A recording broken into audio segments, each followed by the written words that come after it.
to the channel, guys. Hello, Hiva. അതെ അതെ. അപ്പൊ ഇവിടെ നല്ല മഴയാണ് കേട്ടോ. കാണിച്ചു. അടിപൊളി മഴയാണ്, നല്ല വ്യൂ ഒക്കെയാണ്. ഞാനിങ്ങനെ ആസ്വദിക്കുകയായിരുന്നു. ഈ വേനൽക്കാലത്തെ ഫസ്റ്റ് മഴയാണ് കേട്ടോ. യെസ് സൂപ്പർ മഴയാണ്. കണ്ടല് റിസോർട്ടിൽ നിൽക്കണ പോലെ ഉണ്ട് അല്ലേ ഹിവ? ഇതാ അവിടൊക്കെ 2-3 ബിൽഡിങ്സ് കാര്യങ്ങളൊക്കെ ഞാൻ കാണിച്ചു തരാം. ഓക്കെ കണ്ട അവിടൊക്കെ നോക്ക്, നല്ല ബിൽഡിങ്സ് കാര്യങ്ങള്. അതുപോലെ തന്നെ കൊക്കൊക്കെ പറന്നു പോണ്. അടിപൊളി സ്ഥലം. ഇപ്പൊ നല്ല ആംബിയൻസ് ആണ് ഈ മഴ വീണ സമയത്ത്. പക്ഷെ ഇപ്പൊ നല്ല തണുപ്പ്. അല്ല മഴ പെയ്യാത്തപ്പോ കുറച്ച് ചൂട് കൊടുത്തല്ല, എ സി ഇല്ലാണ്ട് പറ്റൂല. നോക്കട്ടെ ഇപ്പുറത്ത് നോക്കട്ടെ. ഓക്കെ അതേപോലെ തന്നെ ഇതാ ഇപ്പുറത്തൊക്കെ ഉണ്ട് കൊറേ ബിൽഡിങ് അല്ലേ ഹിവ? ഹെവി വൈബാ ഗൈസ്, ഒരു രക്ഷയില്ല ഇപ്പൊ ഇവിടെ അല്ലേ? അപ്പൊ എന്തായാലും എന്താ ഹിവ ഇന്നത്തെ നമ്മളെ പരിപാടി ഒന്ന് പറഞ്ഞു കൊടുത്താ? കുറെ ആൾക്കാർ ചോദിക്കും നിന്റെ ബർത്ത് സ്റ്റോറി എന്താ പറയാത്തെ, പിന്നെ എങ്ങനെയാണ്? എന്റെ ബർത്ത് സ്റ്റോറി അല്ല, എന്റെ ബർത്ത് സ്റ്റോറി ഇവിടെ എല്ലാവർക്കും അറിയാം. വയറുവേദന മെഡിക്കൽ കോളേജ് പോയി അഡ്മിറ്റ് ആക്കി. യെസ് ഗൈസ്, അപ്പൊ നമ്മളെ ബേബിന്റെ ബർത്ത് സ്റ്റോറി ചോദിച്ചിട്ട് കുറച്ച് ആൾക്കാരൊക്കെ പറഞ്ഞിരുന്നു, ചോദിച്ചിരുന്നു. എല്ലാരും ചോദിച്ചു ഭയങ്കര സിമ്പിൾ ആണോ, അങ്ങനെ ഞാനൊരു റീൽസ് ഇട്ടിരുന്നു, ഇങ്ങനെയാണെങ്കിൽ 2 പ്രസവിക്കാന്നൊക്കെ പറഞ്ഞിരുന്നു. അതെ ഒന്ന് പ്രസവിച്ചിട്ട് വരാന്ന് പറഞ്ഞ റീൽസ്. അപ്പൊ ഹിബയുടെ ഡെലിവറി സ്റ്റോറി നമുക്ക് കേൾക്കാം. അപ്പൊ ഇന്ന് നമ്മളൊരു ഇരുന്നിട്ടുള്ള വീഡിയോ ആണ്, കുറെ കാര്യം ഇരുന്നിട്ട് ചെയ്തിട്ടില്ലേ? അപ്പൊ എല്ലാരും പറയുന്നത് ഹിബൻ ഇങ്ങനെ കഷ്ടപ്പെടുത്താൻ പാവമാണ്, ഇങ്ങനെ ഇരുന്നിട്ട് വീഡിയോ ചെയ്ത്. അതെ അപ്പൊ എന്താ ഹിബ ഇന്നത്തെ പരിപാടി? എന്താ ഹിബന്റെ ഡെലിവറി സ്റ്റോറി അല്ലെ? അപ്പൊ ഈ സ്റ്റോറി അങ്ങനെ തുടങ്ങുന്നതിന് മുന്നേ ഒരു ഫ്ലാഷ് ബാക്ക് ആണ്. ഹിബ ഏത് കൊല്ലം ഏത് മാസം? ഏപ്രില് കഴിഞ്ഞ കൊല്ലം ഏപ്രിലേക്ക് നമുക്കൊന്ന് സഞ്ചരിക്കാം അല്ലെ?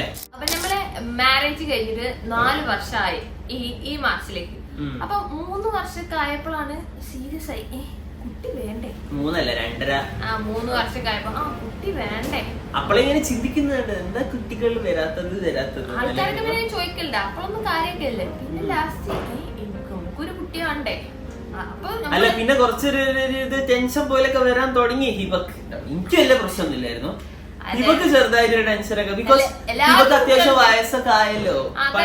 ഇവിടെ ഫ്രണ്ട്സുകൾക്കൊക്കെ കുട്ടികളായി, ഓരോ കുട്ടികൾ സ്കൂളിലായി, അവര് കുട്ടികൾ പ്രസവിക്കാനായി. അപ്പൊ പിന്നെ കുട്ടി ഇല്ലെങ്കിൽ പിന്നെ അല്ല കുട്ടി ഇപ്പൊ ഇല്ലെങ്കിൽ പിന്നെ ഞാന് മുത്തശ്ശി ആവൂലേ കുട്ടിയെ നോക്കുമ്പോഴത്തേക്കും. അല്ലെങ്കിൽ എനിക്കൊരു മുത്തശ്ശി ലുക്കാ വേറെ കാര്യം. അപ്പൊ അങ്ങനെ അപ്പൊ അത് സീരിയസ് ആയിട്ട് ഞാൻ തന്നെ സീരിയസ് ആയി. അപ്പൊ പിന്നെ കുറച്ച് സീരിയസ് അപ്പൊ പിന്നെ എനിക്ക് ആകെ ടെൻഷൻ ആയിട്ടോ, എന്താ കുട്ടി ഇല്ലാത്ത. പിന്നെ എനിക്ക് പീരിയഡ്സ് റെഗുലർ അല്ലേ, ചെറുതായിട്ട് PCOD ഉണ്ടായിരുന്നു കേട്ടോ.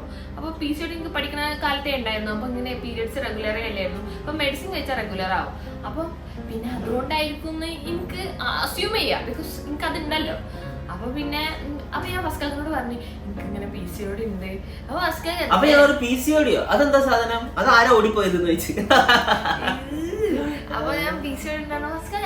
അതിപ്പോ എന്താ അതിനൊന്നും കുഴപ്പമില്ല, ഫസ്കാർക്ക് ഒന്നും ഒരു കുഴപ്പമില്ല, അതൊക്കെ പിന്നെ സിമ്പിൾ നമുക്ക് ഉണ്ടാവുമ്പോ ഉണ്ടായാ മതി എന്നൊക്കെ പറഞ്ഞോട്. ഞാനത് തന്നെ പറഞ്ഞു കുട്ടികൾ ഉണ്ടാവുമ്പോ സമയം ഉണ്ടാവുന്ന ഞാൻ വിചാരിച്ചത്. പക്ഷെ അവിടെ തെറ്റിദ്ധാരണ ഉണ്ട്, എല്ലാരും അങ്ങനെ പറയും. പക്ഷെ നമ്മൾ നമ്മളതായിട്ടുള്ള കാര്യങ്ങൾ ചെയ്തോണ്ട് നിൽക്കണം, അതാണ് നമ്മളെ പോയിന്റ് അല്ലെ?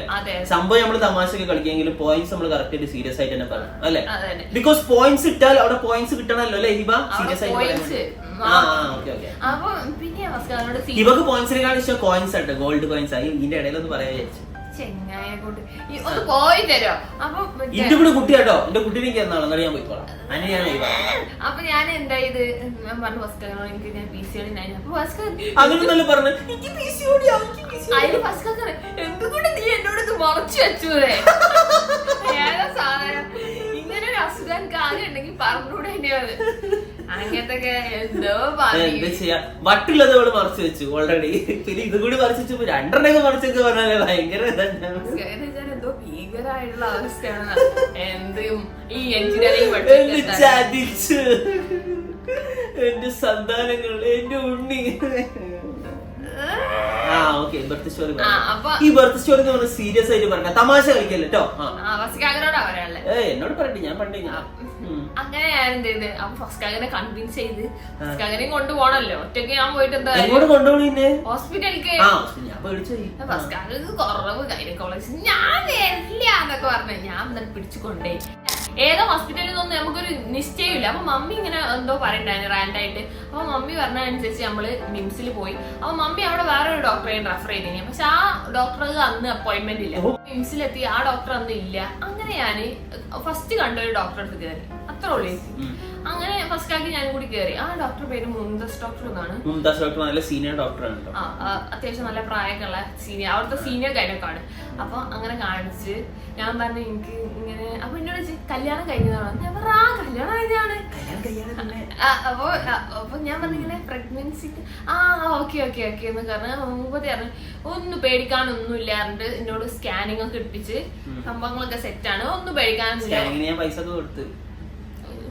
അത് കഴിഞ്ഞ് എനിക്ക് കുറച്ച് മെഡിസിൻസ് തന്നു. ഞാൻ ഇത് കുടിച്ചാൽ കാര്യം ഉണ്ടാവോ? അപ്പൊ ഈ മെഡിസിൻ ആണെങ്കിൽ ഒന്നാമത് ഭയങ്കര കോസ്റ്റ്ലി മെഡിസിൻ ആണ്. ഒരു മാസത്തേക്ക് തന്നെ 2500 രൂപ കേട്ടോ ആ മെഡിസിൻ വാങ്ങിയാല്. പിന്നെ അതിന് പുറമെ ഈ മെഡിസിൻ കുടിച്ച് കുടിച്ച് എനിക്ക് വട്ടാവാൻ തുടങ്ങി.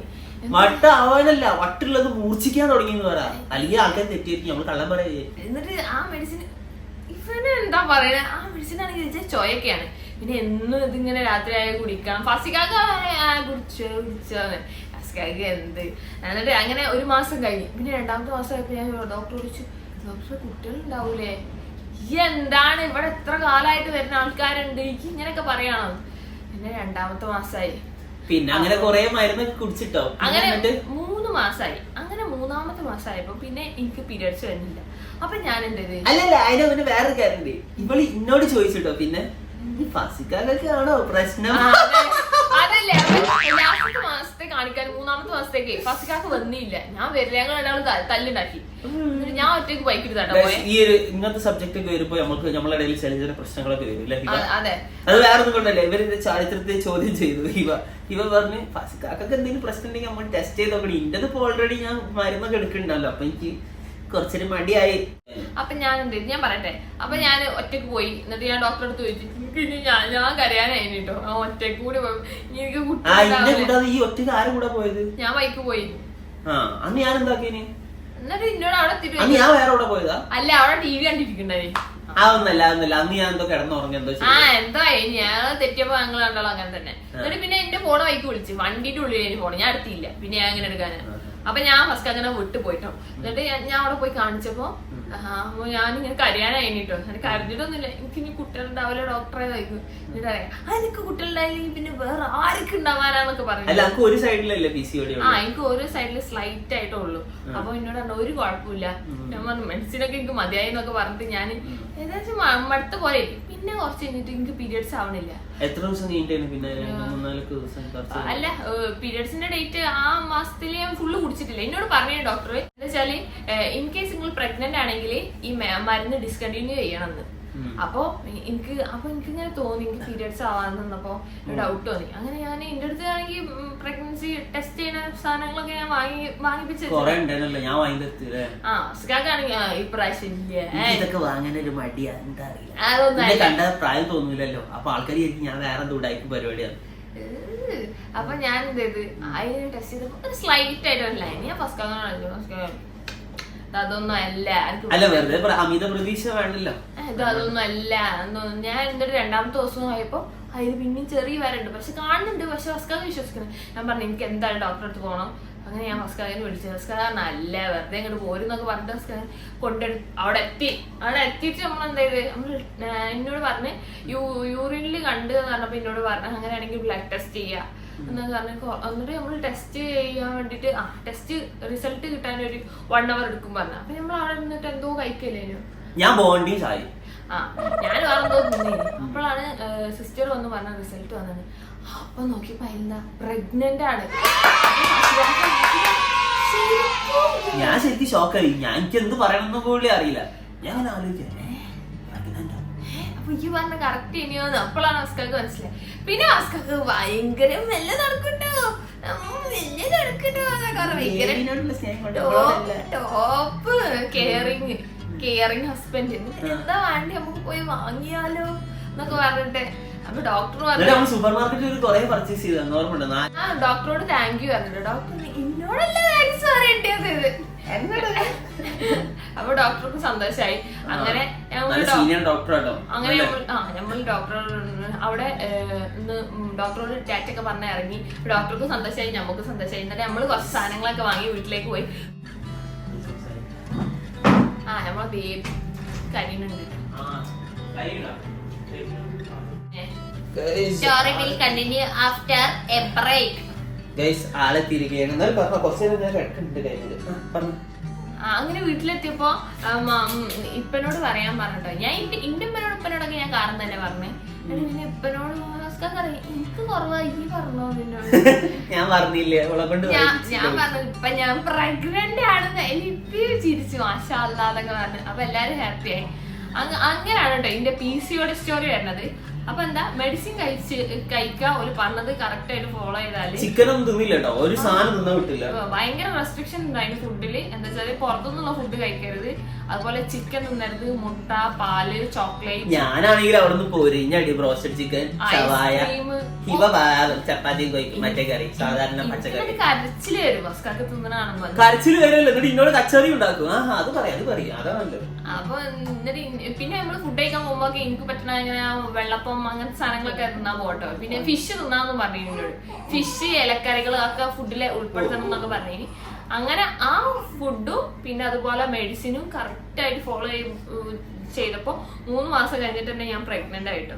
അപ്പം നിങ്ങൾക്ക് ആർക്കെങ്കിലും ഇങ്ങനത്തെ പ്രശ്നങ്ങളൊക്കെ ഉണ്ടെങ്കിൽ ഡോക്ടർ പറഞ്ഞ് കൃത്യമായിട്ട് കേൾക്കാം, മെഡിസിൻസ് കഴിക്കാം, ഒരിക്കലും നിരാശപ്പെടരുത്, ഹോപ്പ് കൊടുക്കുക. അപ്പൊ ഗൈസ് ഒരു ഷോർട്ട് ബ്രേക്ക്. ഞാൻ കുട്ടിക്കൊന്ന് പാല്, ഒരു മിൽക്കി ബ്രേക്ക്. ഞാൻ പ്രഗ്നന്റ് ആണ് കണ്ടിരിക്കുമ്പോ തന്നെ എനിക്ക് തോന്നുന്നത് ഞാൻ 1.5 മാസം കഴിഞ്ഞിട്ടാണ് അറിയണത് അല്ലേ. നമ്മളിപ്പോ ഡോക്ടറെ കാണിച്ച് നമ്മളിത് ഉറപ്പ് വരുത്തുന്നത് എനിക്ക് തോന്നുന്നു August 10, August 9, 8 അങ്ങനെ എന്തോ ആണ്. ആ 3 ദിവസത്തിന്റെ ഇടയില. പക്ഷെ ഇതിന്റെ ലാസ്റ്റ് ഡേറ്റ് July 3 ആണ് കേട്ടോ. അപ്പൊ അത് കഴിഞ്ഞിട്ടാണ് നമ്മൾ അറിയണേ. അറിയാൻ എന്തായാലും കുറച്ച് ടൈം കൊടുക്കുമല്ലോ, 1 മാസത്തെ ലേറ്റ് എന്തായാലും വരുന്നുണ്ട്. പക്ഷെ ഞാൻ ഏർലി അറിഞ്ഞിട്ടുണ്ട് എന്നാണ് എന്റെ ഒരു വിശ്വാസം. അതെ എല്ലാരും ഒരു 3 മാസമൊക്കെ ആകുമ്പോൾ അറിയല്ലോ. അപ്പളാ ശ്രദ്ധിക്കുക. ഇവൾക്ക് തന്നെ ആയിരുന്നല്ലോ പണി, അങ്ങനെ പെട്ടെന്ന് അറിഞ്ഞു. അതെ, അതുകൊണ്ട് തന്നെ എനിക്ക് അത്രയും കെയറിങ് ഫസ്റ്റ് കാക്കന്റെ കിട്ടിട്ടോ. ഭർത്താവ് പെർഫെക്റ്റ് ഭർത്താവായി പോയി, മിസ്റ്റർ പെർഫെക്റ്റ്. പിന്നെ മുതൽ ഭയങ്കര ഹാപ്പി ആയിരുന്നു കേട്ടോ. അപ്പൊ എല്ലാരും ഹാപ്പിയാണ്, ഫാമിലി ഫുൾ ഹാപ്പി, ഞാൻ ഹാപ്പി, എല്ലായിടത്തും ഹാപ്പി. പിന്നെ ഫുള്ള് ഫുഡ് കഴിക്കണ കാലം, കെയറിങ്ങിന്റെ കാലം ഒക്കെ ആയിരുന്നു എനിക്ക്. അങ്ങനെ ഒരു മാസം അങ്ങനെ ഓരോ മാസം ഡോക്ടറെ അടുത്ത് ഇങ്ങനെ പോയി, ഇങ്ങനെ ആ ഒരു ജേർണി ആയി. പിന്നെ ഞാൻ 3-ാമത്തെ മാസമായപ്പോ ഞാൻ മിംസിന്ന് മാറി. ഇവന്റെ വീട്ടിൽ നിന്ന് വരുമ്പോ അടുത്തും നമ്മളെ വീട്ടിൽ നിന്നും എന്തായാലും കുറച്ച് ദൂരായാലും പ്രശ്നമില്ല. മിംസ് എന്റെ വീട്ടിൽ തൊട്ടടുത്ത് എനിക്ക് നല്ല സൗകര്യമാണ്. പക്ഷെ ഹിബ പറഞ്ഞു ഹിബന്റെ വീട്ടിലുള്ളവർക്കും വരണമെന്ന്. അപ്പൊ നമ്മളെന്താക്കി നൈസായിട്ട് ബൈപ്പാസിന്റെ അടുത്തേക്ക് ഹോസ്പിറ്റലിൽ മാറ്റി. ഇപ്പൊ ബൈപ്പാസിന്റെ അടുത്ത് നോക്കിയപ്പോ കുറച്ച് ഹോസ്പിറ്റൽസ് ഉണ്ടായിരുന്നു അല്ലേ. ഇവിടെ ഹൈലൈറ്റിന്റെ ഒക്കെ അടുത്തുള്ള ഒരു ഹോസ്പിറ്റൽ നോക്കിയിട്ടാണ് നമ്മള് മാട്രിയ എന്ന് പറഞ്ഞ ഹോസ്പിറ്റൽ സെലക്ട് ചെയ്തത്. പിന്നെ മാട്രിയയിലെ കാണിച്ചു കേട്ടോ. പിന്നെ ഫുള്ള് മാട്രിയ. അവിടെ ഞാൻ ഗോപിക ഡോക്ടറാണ് കേട്ടോ കാണിച്ച്. ഡോക്ടർ അടിപൊളിയാണ് കേട്ടോ, ഭയങ്കര എല്ലാം നമുക്ക് എക്സ്പ്ലെയിൻ ചെയ്തു തരും. നമ്മളെ വിവരത്തിനനുസരിച്ച് നമുക്ക് എന്താ വെച്ചാൽ പറഞ്ഞുതരും. അതിനൊന്നും ഒരു മടിയും ഇല്ല. 7 months ഒക്കെ ആയിരുന്നു. ട്രിപ്പ് പോയെന്ന് പറഞ്ഞില്ല. പിന്നെ ഇവളെന്താക്കി ഇവിടെ പരിപാടി തുടങ്ങി. സ്ക്രൂ തിരിക്കുന്ന 3 മാസം വരെ അങ്ങനെ പോയി. സ്ക്രൂ തിരിക്കുന്ന പരിപാടി തുടങ്ങി. എനിക്ക് പ്രഗ്നന്റ് എവിടെ പോകാൻ പറ്റുന്നില്ല, എന്നെ ഇവിടെ അടിച്ചിട്ടിരിക്കുകയാണ്, എനിക്ക് ട്രിപ്പ് പോണം. അപ്പൊ വിചാരിച്ചു വല്ല ഊട്ടിയോ കൊടൈക്കനാലോ വല്ല വയനാടോ ഒറ്റാണ് വിചാരിച്ച് നോക്കുമ്പോ എവിടെ പോകുമ്പോഴത്തേക്ക് പോകേണ്ടത് ഇന്തോനേഷ്യയില് ബാലി. അപ്പൊ ഞാൻ ഡോക്ടറോട് ചോദിച്ചു, ഞാൻ ടൂർ പോകട്ടെ ചോദിച്ചു. അപ്പൊ ഡോക്ടർ ചോദിച്ചു എവിടേക്ക് എനിക്ക് പോകണ്ടേ ചോദിച്ചു. ഇന്തോനേഷ്യ. അപ്പൊ അങ്ങനെ ഒരു അടിപൊളി ട്രിപ്പ് ആയിരുന്നു പോയത് അല്ലേ. അപ്പൊ ഡോക്ടർ എനിക്ക് കുറച്ച് മെഡിസിൻ ഒക്കെ തന്ന്. അതിൽ ഒരു ദിവസം മാത്രം വേസ്റ്റ് ചെയ്യാം. നമ്മുടെ നല്ല പൊരിഞ്ഞ അടിയായിരുന്നു. ഡോക്ടർ സമ്മതത്തോടു കൂടി നമ്മൾ പോയി. ഡോക്ടർ എന്തുണ്ടെങ്കിലും നമ്മൾ ഡോക്ടറോട് കൺസൾട്ട് ചെയ്യും. ഡോക്ടറോട് കൺസൾട്ട് ചെയ്തിട്ട് നമ്മൾ എന്താക്കി ബാലിയിലേക്ക് പോയി.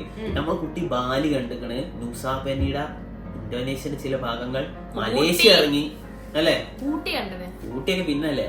അങ്ങനെ അവിടുന്ന് നമ്മള് സ്വിമ്മിങ് വരെ ചെയ്ത് ഹിബ കടലിലിറങ്ങി. ഹിബ സ്നോർക്കലിംഗ്. അതെ, ഗർഭിണി ആയിരിക്കുമ്പോ സ്നോർക്കലിംഗ് ചെയ്തവളാണ് നമ്മുടെ ഹിബ.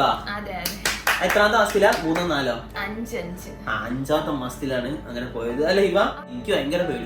എനിക്ക് വലിയ പേടി തിമിംഗലം. ഞാൻ ഒന്ന് ഒഴുങ്ങുവാണ്. അന്നെ വീഴുന്നില്ല ഹിബ. ഐറ്റങ്ങള് മറ്റേ വിഷമുള്ള സാധനങ്ങളൊന്നും കഴിക്കില്ല എന്ന് ഞാൻ ഏതോ ഒരു പുസ്തകത്തിൽ വായിച്ചത്. സന്തോഷ് ജോർജ് പിള്ളേരുടെ ഏതോ ഒരു ലേബർ ഇന്ത്യയിലൊക്കെ വായിച്ചത്. പിന്നെ സ്രാവ് എന്തായാലും അന്നെ വീഴുന്നില്ലല്ലോ ഹിബ. എന്താ സ്രാവുകൾ നല്ല നല്ല ഫുഡുകളൊക്കെ കഴിക്കാൻ ഞാൻ അങ്ങനെ അടിപൊളി ട്രിപ്പ് ആയിരുന്നു. അല്ലെങ്കിൽ ട്രിപ്പിന്റെ ഇതല്ലല്ലോ നമ്മൾ പറയുന്നത്, പ്രഗ്നൻസി. ഞാൻ പ്രഗ്നൻസി ജേർണി എൻജോയ് ചെയ്തു. നമ്മളെപ്പോഴും എൻജോയ് ചെയ്യണം. 5ാം മാസം അങ്ങനെ അങ്ങോട്ട് പോയി. അങ്ങനെ ആ മെമ്മറീസ് ആണ് നമുക്ക് എനിക്ക് ഏറ്റവും കൂടുതലുള്ള നമ്മളെ പ്രഗ്നൻസി ടൈമുള്ള ബാലി പോയത്. ബിക്കോസ് ഞാൻ എന്റെ ഫസ്റ്റ് ഇന്റർനാഷണൽ, ഹിബന്റെ ഫസ്റ്റ് ഇന്റർനാഷണൽ. പിന്നെ ഫസ്റ്റ് ഇന്നെ കൂടാതെ ഇന്റർനാഷണലി ഒറ്റ പോയി. അത് ദുബായിലേക്കാ പോയത്. അത് ലോക്കലായിരിക്കും. അത് ദുബായ് ഇവിടെ എടുത്ത് ഹിബ സിമ്പിൾ. പിന്നെ എനിക്ക് 7 മാസം കഴിഞ്ഞ് പിന്നെ പോവാനും ഫ്ലൈറ്റിലും 7 മാസമായപ്പോഴാണ് ഞാൻ കറക്റ്റ് ആയിട്ട് ദുബായ് ഫിക്സ് ചെയ്തത്. അത് നമ്മളൊരു ബാച്ചിലർ ട്രിപ്പ് ആയിരുന്നു. പിന്നെ ഒന്നും പറയാനും അതും എനിക്ക് നല്ല മെമ്മറീസ് ആയിരുന്നു. ഹിബ പ്രഗ്നന്റ് ആയിട്ട് വീട്ടിൽ, ഞാനാണെങ്കിൽ ദുബായിൽ. I like it. ഫ്രണ്ട്സിന്റെ കൂടെ അടിച്ച് പൊളിച്ച്. അത് വേറെപ്പോഴല്ല. അപ്പൊ ആ ട്രിപ്പ് പോണതിന് മുന്നാണ് ഹിബനെ എന്റെ വീട്ടിൽ നിന്ന് കൂട്ടിക്കൊണ്ടുപോകണം അല്ലെ. 7 മാസത്തെ കൂട്ടിക്കൊണ്ടുപോയി. 7 മാസം ഒരു കൂട്ടിക്കൊണ്ടുപോകൽ എന്ന് പറഞ്ഞ പരിപാടി ഉണ്ട്. എന്റെ വീട്ടിൽ നിന്ന് ഹിബയുടെ വീട്ടിലേക്ക് കൂട്ടിക്കൊണ്ടുപോകും. അതെ. പിന്നെ കുറച്ചു കാലം അവിടെ ആയിരുന്നു. പിന്നെ ഓസ്കാർ ഇടയ്ക്കൊക്കെ ഒരു വിസിറ്റ് എടുത്തിട്ട് വലിയ ആളായി പോകും. ഇടയ്ക്ക് ഞാൻ മിസ്സയിൽ ഹിബന്റെ വീട്ടിലേക്ക് പോകും. കഴിഞ്ഞിട്ട് പിന്നെ ദുബായിലേക്ക്. അപ്പൊ എന്നോട് എന്തെങ്കിലും ഇവിടെ ചൊറിയാൻ വേണ്ടി വരും. അപ്പൊ ഞാൻ അടുത്ത മാസം ആ വിസ ക്യാൻസൽ ചെയ്തിട്ട് എന്റെ വീട്ടിലേക്ക് തന്നെ പോകും. അങ്ങനെയൊക്കെ ആയിരുന്നു നമ്മളത്. പിന്നെ കഴിഞ്ഞ് 7ാം മാസം കഴിഞ്ഞിട്ട് 9 തുടങ്ങി. അപ്പൊ ഡോക്ടർ പറഞ്ഞു എന്നോട് അങ്ങനെ അധികം ദൂരെ നിൽക്കരുത്, നിങ്ങൾക്ക് 2 ഹോമില്ലേ, കോഴിക്കോട് ഉണ്ട്, അരീക്കോട് ഉണ്ട്. അപ്പൊ നിങ്ങൾ എന്തായാലും കോഴിക്കോട് നിൽക്കണം. 2 ഹോം എന്നൊക്കെ പറയുമ്പോൾ നമ്മള് വലിയ ടീമാണ്. ഒന്ന് ഇവിടെ വീട്, ഒന്നിന്റെ വീട്. ആ ഹോമാണ് ഉദ്ദേശിച്ചത്. അങ്ങനെ ഞാൻ പിന്നെ ഫസ്കാക്ക് എന്റെ വീട്ടിലാണെങ്കിൽ ഫുൾ ടൈം ആളുണ്ടാവില്ല. അപ്പൊ പിന്നെ ഫസ്കാക്ക് എന്നെ ഉണ്ടാവുള്ളൂ. പിന്നെ ഫസ്കാക്ക് എന്റെ വീട്ടിൽ വന്ന് നിൽക്കാനും പറ്റൂല. ഞാൻ എനിക്ക് ഇങ്ങനെ പറ്റില്ല. I am really sorry. പിന്നെ ഈ വയറ് വെച്ച് ഇന്റെ സാധനം കൂട്ടി ഫസ്കാക്ക് അങ്ങോട്ടേക്ക് തന്നെ പോയി. അപ്പൊ ഫസ്കാക്ക് സുഖമല്ലേ കാലിൽ തട്ടിയിരിക്കാൻ. പിന്നെ എന്റെ ഡെലിവറിന്റെ ഡേറ്റ് ലാസ്റ്റ് പറഞ്ഞത് April 8 ആയിരുന്നു കേട്ടോ. April 1 ആയിരുന്നു ഹിബയുടെ ഇത് വെച്ച് വരേണ്ടത്. എന്നെ കൂടി കണ്ടപ്പോ അവര് പറഞ്ഞു April 7 തന്നെ ഫിക്സ് ചെയ്യാമെന്ന് പറഞ്ഞു. അപ്പൊ പിന്നെ April 8 ആയി എന്റെ ഡേറ്റ് പറഞ്ഞത്. അപ്പൊ ഞാൻ അങ്ങനെ അതിന് വേണ്ടിട്ടുള്ള കാത്തിരിപ്പിലായിരുന്നു. പിന്നെ കുറച്ച് കഴിഞ്ഞപ്പോ ഒരു പറഞ്ഞ് ബേബിന്റെ വെയിറ്റ് കൂടുതലാണ്, ബേബിന്റെ വെയിറ്റ് എപ്പോഴും കൂടുതലായിരുന്നു. എപ്പോഴും ഒരു 500-400 ഗ്രാം കൂടുതലാണ്. അപ്പൊ ചെയ്ത് കഴിയുമ്പോൾ എന്നോട് പറഞ്ഞ് പെയിൻ ഉണ്ടാകും, പേടിക്കൊന്നും വേണ്ട, ബ്ലഡ് സ്പോട്ടിങ് അങ്ങനെ വാട്ടർ ബ്രേക്ക് ഒക്കെ കാണുകയാണെങ്കിൽ നേരിട്ട് വന്നോളി പറഞ്ഞു. പിന്നെ എനിക്ക് വീട്ടിൽ പോയി കഴിഞ്ഞതിന് ശേഷം എനിക്ക് വേദന ഒക്കെ വരാൻ തുടങ്ങി. ഇങ്ങനെ ഒരു പീരിയഡ്സിന്റെ വേദന പോലെ ഫസ്റ്റാക്ക് അറിയാൻ എനിക്ക് തോന്നുകയാണ് നിന്നോട്. അങ്ങനൊന്നും വരില്ല. ഡോക്ടർ April 2 അഡ്മിറ്റിന്റെ ഡേറ്റ് പറഞ്ഞു. അന്ന് തന്നെ ആവുള്ളൂ, ഒരു പേടിയില്ല. എന്നിട്ട് ഈ ചിങ്ങനൊക്കെ പറഞ്ഞിട്ട് മനസ്സിലാവുണ്ട്. ബാക്കിയുള്ളവർക്ക് വീണവായന, മറ്റവർക്ക് പ്രാണവായന എന്നൊക്കെ പറഞ്ഞാൽ എനിക്ക് ഇപ്പൊ ആദ്യം പിടിച്ചിട്ട് അന്ന് ഞാൻ എങ്ങനെയൊക്കെ കടന്നു തുടങ്ങി. പിറ്റേന്ന് രാവിലെ ആയപ്പോ പിന്നെയും വേദനയായി. പിന്നെ വേദന കൂടി വരികയാണ്. അപ്പൊ ഫസ്റ്റ് പറയും അങ്ങനൊന്നും വരില്ല, എനിക്ക് തോന്നുകയാണ് അങ്ങനെയൊക്കെ ചെയ്തുകൊണ്ട് തോന്നുന്നതാണ്, അങ്ങനൊന്നും ഇല്ല, അന്ന് തന്നെ ആവുള്ളൂ, ഇനിയിപ്പോ പോയ സിസേറിയനൊക്കെ ആവും എന്നൊക്കെ പറഞ്ഞ് വെറുതെ പേടിപ്പിക്കുക. അതിനെക്കാട്ടി വലിയ പോയത്. എന്നിട്ട് ഞാൻ ഭ്രാന്ത് പിടിക്കുക. പിന്നെ എനിക്ക് സൈക്കിളില്ല.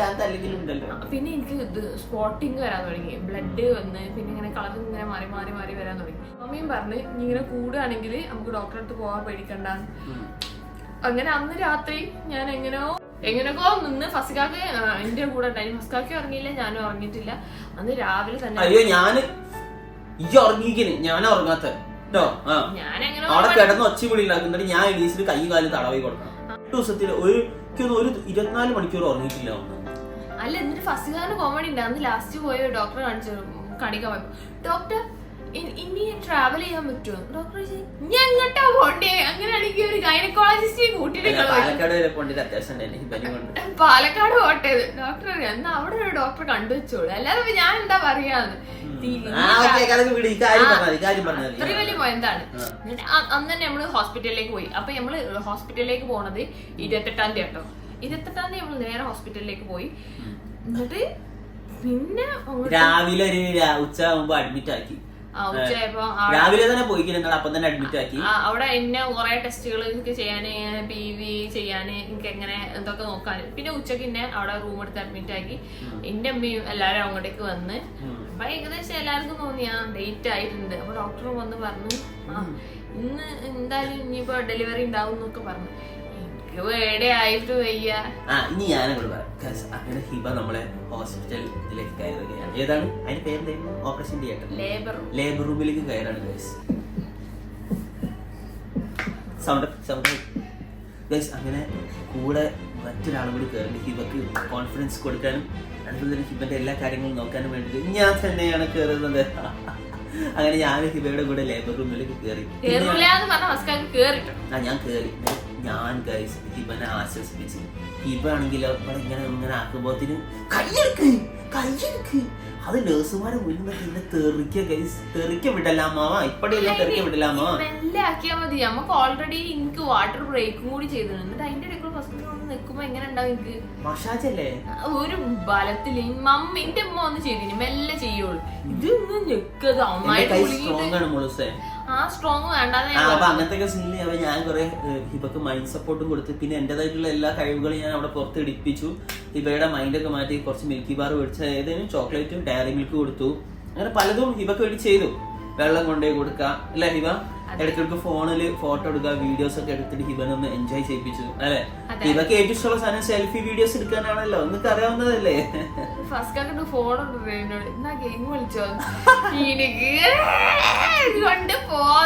ഫോൺ അഡിക്റ്റ് ആണല്ലോ. ഇത് കളിച്ച വേദന അറിയില്ല. മനുഷ്യരോടെ വേദനയായിട്ട് ഞാൻ പറഞ്ഞു കൊണ്ടുപോയിക്കോ അവിടുന്ന് എന്നൊക്കെ പറഞ്ഞു. അങ്ങനെ പിന്നെ ഞാൻ ഡോക്ടർമാരൊക്കെ വന്ന് അപ്പൊ ഒരു കുറച്ച് സമയമൊക്കെ ആയപ്പോ എനിക്ക് കുറച്ച് ബേജാറായിട്ടോ. പിന്നെ കുറെയൊക്കെ ഈ ബ്രേക്കേജ് ഒക്കെ വന്നാല് പിന്നെ സിസേറിയൻ ആവല്ലോ. എന്റെ ആഗ്രഹം എന്ന് പറഞ്ഞാൽ എന്തൊരു സുഖപ്രസവം ആവണമെന്നാണ്. അതാണ് എന്റെ ഏക കണ്ടീഷൻ അല്ലേ. ഞാൻ ഇതിന്റെ വേദന സഹിക്കാതെ ഞാൻ സിസേറിയൻ ചെയ്യാന്നൊക്കെ പറയണ്ടായിട്ടോ. കേട്ടാ കൊണ്ടേ സിസേറിയൻ ഉണ്ടല്ലേ എന്നൊക്കെ പറയണ്ടായി എന്നോട്. പിന്നെ എനിക്ക് ഫേസ് അയച്ചില്ല കേട്ടോ. അപ്പൊ ഞാൻ അവസാനമൊക്കെ സെറ്റായി. ഞാൻ പറഞ്ഞ എപ്പിഡ്യൂറൽ മീൻസ് അറിയാത്തവർക്ക് പറയാം വേദന ഇല്ലാത്ത സുഖപ്രസവം എന്ന് പറഞ്ഞാൽ വേദന ഫുള്ള് ഉണ്ടാവില്ല. പക്ഷെ ഒരു 20%, 25% ഒക്കെ ഉണ്ടാവുള്ളൂ. അത് എത്ര കൊടുക്കുന്നു അതിനനുസരിച്ചുള്ള പൈസ നമ്മൾ കൊടുക്കും. 10,000 അടുത്തൊക്കെ ഒരു 8-9 ഉറുപ്പ്യൊക്കെ വരും ഒരു നോർമൽ എപ്പിഡ്യൂറൽ എടുക്കുമ്പോൾ. അപ്പൊ എന്തായാലും നമ്മൾ ആദ്യം സുഖപ്രസവം അതിനെ കൊണ്ട് തന്നെ ഞാൻ ആദ്യം ഇവനോട് പറഞ്ഞു വേദന അനുഭവിക്കേണ്ട, എപ്പിഡ്യൂറൽ എടുത്തിട്ട് ചെയ്താൽ മതി. ബിക്കോസ് ഇത് യൂറോപ്യൻ കൺട്രീസിലും എല്ലായിടത്തും ഓൾറെഡി ഇത് എല്ലാവരും ചെയ്യുന്ന ഒരു കാര്യമാണ്. അവിടെ അംഗീകൃതമാണ്. പിന്നെ ഇവിടെ ഉള്ള ആൾക്കാരെ പറയാം എപ്പിഡ്യൂറൽ എടുക്കണ്ട, അത് ഭയങ്കര പ്രശ്നം. ഇവിടെ എല്ലാം പ്രശ്നമാണ്. ഞാൻ പറഞ്ഞു ഈ അതൊന്നും നോക്കണ്ട, ഈ എപ്പിഡ്യൂറൽ എടുത്ത് പ്രസവിച്ചു. ബിക്കോസ് ഇപ്പോഴത്തെ പെണ്ണുങ്ങൾക്ക് അതിനുള്ള ഹിബക്ക് എനിക്കറിയില്ല. ഹിബക്ക് എന്തായാലും അത്ര പെയിന് സഹിക്കാൻ കഴിയില്ല, അത് ഉറപ്പാണ്. അതിനെ കൊണ്ട് ഞാൻ ആദ്യം പറഞ്ഞ എപ്പിഡ്യൂറൽ എടുത്താൽ മതി. വേദന ഉണ്ട് പക്ഷെ കുറവാണ്. അങ്ങനെ ആ എപ്പിഡ്യൂറൽ ഇങ്ങനെ ഒരു 10:30 ആയപ്പോ ഇവിടെ പീക്ക് ഒരു 10:35 ആയപ്പോ എനിക്ക് ആ ഡോക്ടർ ഒരു കാഴ്ച കാണിച്ചിട്ടില്ല. എന്നോട് പറഞ്ഞു ഇങ്ങോട്ട് കണ്ടില്ല തല നിൽക്കണ നോക്ക് എന്നോട് കുട്ടീനെ തല കാണിച്ചെന്ന് കഴിച്ചിട്ട്. ഞാൻ പറഞ്ഞു ഓക്കെ ഞാൻ സൈഡിലോട്ട് പോയി നിന്ന്. പിന്നാണ് ഇവരുടെ പുഷ് എന്നൊക്കെ പറഞ്ഞിട്ട്. പക്ഷെ എനിക്ക് നല്ലൊരു അനുഭവമായിരുന്നു. എനിക്കത് കാണാൻ പറ്റി. എന്റെ കുട്ടി ഇങ്ങനെ വരുന്നത് എനിക്ക് കാണാൻ പറ്റി. എന്നിട്ട് ഡോക്ടർ എടുത്തിട്ട് ഒറ്റ വിടലേക്ക് പറഞ്ഞ മേലോട്ട്. ഞാൻ കുട്ടിനെ കുട്ടി നല്ല രസമുണ്ടായിരുന്നു ചോരക്കുട്ടി അല്ലേ. നല്ല രസമുള്ള ഒരു മൊമെന്റ്. അപ്പൊ ഫോട്ടോ ഒക്കെ എടുത്തിട്ടോ. ഫോട്ടോസ് ഒക്കെ എടുത്ത് ഞാൻ അവിടെ എല്ലാത്തിനും ഭയങ്കര സഹകരണ ഹോസ്പിറ്റലിൽ അല്ലേ. എന്തായാലും എനിക്ക് ഭയങ്കര ഇഷ്ടപ്പെട്ടു. ഇറ്റ്സ് വാസ് അമേസിങ് അല്ലേ ഹിബ. അമേസിങ് എക്സ്പീരിയൻസ് ആയിരുന്നു അല്ലെ. അങ്ങനെയായിരുന്നു നമുക്ക് ഉണ്ണിക്കുട്ടിയെ കിട്ടിയത്. പെൺകുട്ടി അങ്ങനെ ഹിബ അങ്ങനെ നോക്കിയിട്ട് ആൺകുട്ടി. അപ്പൊ ഡോക്ടർ പെൺകുട്ടിയാണ് നോക്കടിയിലേക്ക്. അപ്പൊ എന്തായാലും പെൺകുട്ടിയായിരുന്നു. അങ്ങനെയാണ് നമുക്ക് നമ്മള് ബേബി ഉണ്ടായത് അല്ലെ. അപ്പൊ ഇത് കുറെ ആൾക്കാർ ഇതിന് മുന്നേ മറ്റുള്ള PCOD സ്റ്റോറി ഒക്കെ ചോദിച്ചിട്ടുണ്ട്. അപ്പൊ അതിനെ കൊണ്ടാണ് ഇത് പറഞ്ഞത് അല്ലെ. നമുക്ക് ഇങ്ങനെ ഇരുന്ന് ചെയ്യുന്ന വീഡിയോസ് ചെയ്യാൻ വലിയ താല്പര്യമില്ലാത്ത ആൾക്കാരാണ്. എസ്പെഷ്യലി തീരെ ഇരുന്നിട്ടുള്ള പരിപാടി ഹിബക്ക് പിന്നെ ഇപ്പൊ അങ്ങനെ ചെയ്യാനുള്ളത് കൊണ്ടാണ് നമ്മളിപ്പോ ഇങ്ങനെ ചെയ്തത്. അപ്പൊ ഇത്രയൊക്കെ തന്നെ അല്ലേ സ്റ്റോറി അല്ലെ. അപ്പൊ അത്രയൊക്കെ തന്നെ ഉള്ളു ഹിബ. പിന്നെ നമ്മള് ഡെലിവറി ആയി കഴിഞ്ഞ് പിന്നെ നമ്മള് ഫോമുകളൊക്കെ ഫില്ല് ചെയ്ത് ഞാനല്ലേ ഫില്ല് ചെയ്ത് എന്നിട്ട് തെറ്റിച്ച് ആ ഫോം ഫുള്ള് തെറ്റിച്ചു. മലയാളം ഇംഗ്ലീഷ് ഒപ്പര ചെയ്തണം. ആ മൊത്തം തെറ്റിച്ചു. ആ ഡോക്ടർ അല്ല അവിടെയുള്ള പെണ്ണുങ്ങള് നഴ്സ് എനിക്ക് അടുത്ത് ഫോം വന്നത്. പിന്നെ ഞാനാ കുട്ടീന്റെ പക്ഷെ ഏറ്റവും വലിയ സീൻ എന്ന് വെച്ചാൽ കുട്ടീന്റെ പേര് നമ്മൾ ഇപ്പോൾ ഇല്ല. ഇവിടെ കൺഫ്യൂഷനിലാണ്. ഏതെങ്കിലും പേരുണ്ടെങ്കിൽ സജസ്റ്റ് ചെയ്തോളൂ അല്ലേ. ബേബി ഗേൾ നമുക്ക് കിട്ടി. ബേബീസ് അല്ലേ. ഇവ പക്ഷെ പാവാണ്, നല്ല കുട്ടിയാണ്. ഭയങ്കര ക്യൂട്ടാണ്, നല്ല ബേബിയാണ്, എന്ത് ലുക്ക് ആണെന്ന് എല്ലാരും പറയുന്നത്. എല്ലാരും പറയുന്നത് ഇന്റെ മുഖച്ചാണ്. കുട്ടിയുടെ ഫേസ് നമ്മൾ കുട്ടിയുടെ ഫേസ് ഒരു മാസം നമ്മൾ റിവീൽ ആക്കാം. അപ്പൊ നിങ്ങൾ പറഞ്ഞു ചെറുപ്പത്തിലുള്ള ഫോട്ടോ ഞാൻ കൊടുക്കാം. അടിയായി കൊടുക്കല്ലേ പ്ലീസ്, അലമ്പാക്കല്ല, ഭയങ്കര ബോറാവളതാണ്. ഓക്കെ, അപ്പൊ എന്തായാലും ഇതായിരുന്നു ഇന്നത്തെ വീഡിയോ അല്ലെ, പ്രഗ്നൻസി സ്റ്റോറി വീഡിയോ വിത്ത് ഇവിടെ PCOD കാര്യങ്ങളൊക്കെ നിങ്ങൾ അന്ന് ചോദിച്ചനുസരിച്ച് പറഞ്ഞെന്നുള്ളൂ അല്ലെ. അപ്പൊ ഇത്ര തന്നെ ഉള്ളൂ. അപ്പൊ ഇനി എന്തായാലും നമ്മള് അടുത്ത വീഡിയോയിൽ വരുന്നതാണ്. അപ്പൊ എന്തായാലും വീഡിയോ ഇഷ്ടപ്പെട്ടാൽ ലൈക്ക് ചെയ്യാം, ഷെയർ ചെയ്യാം, സബ്സ്ക്രൈബ് ചെയ്യാം, ബെല്ലൈക്കൺ അടിച്ചു പഠിക്കാം അല്ലെ. അപ്പൊ ഇനി എന്തായാലും അടുത്ത വീഡിയോ